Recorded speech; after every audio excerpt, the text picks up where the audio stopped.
This is a quick tip of the day using Autodesk Fusion 360. If you don't use Autodesk Fusion 360, I suggest you give it a shot. There's a free version. They don't sponsor me at all. I use it for creating 3D printable models, and it's a great tool. I like it. So far, it's probably one of the best, though I'm always keeping my eye out to see what open source is going to offer in the future, like FreeCAD.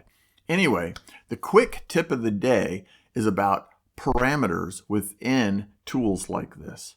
We've seen parameters within KiCad which allow you to dynamically change certain types of behaviors or to calculate certain things. So if we take a look at this, let's look at the sketch. This, by the way, is actually a converter, a vacuum converter I designed that can plug into the back of different types of woodworking tools and allow me to adapt to a smaller shop vac if I want. So if we take a look at this, we go to the sketches. Let's look at the first sketch.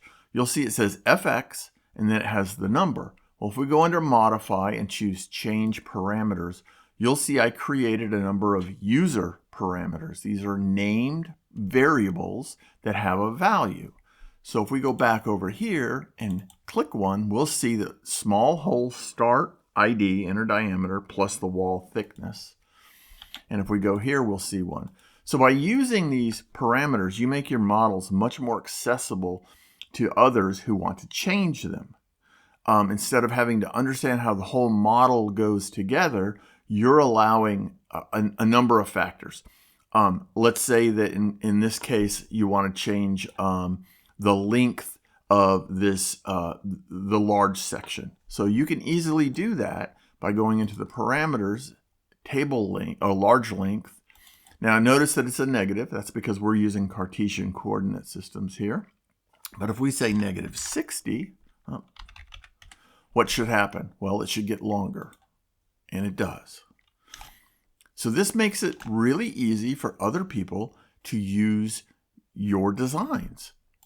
Let's say that we want this to be smaller to start off on, because you can see this is sloped, so it fits in tightly with another piece. So let's go and take a look at that. A whole final outer diameter. Let's make it smaller. Let's make it 55. You can't even really see that change as much. Let's see about making it even smaller, like 30. There you go. Now you got a real cone.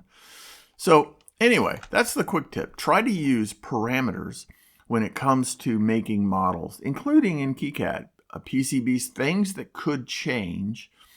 It's always nice to use these variables to allow others to use your models. So with that, check out Autodesk. There's a free version, like I said. Learn something new every day. All right, guys, take care.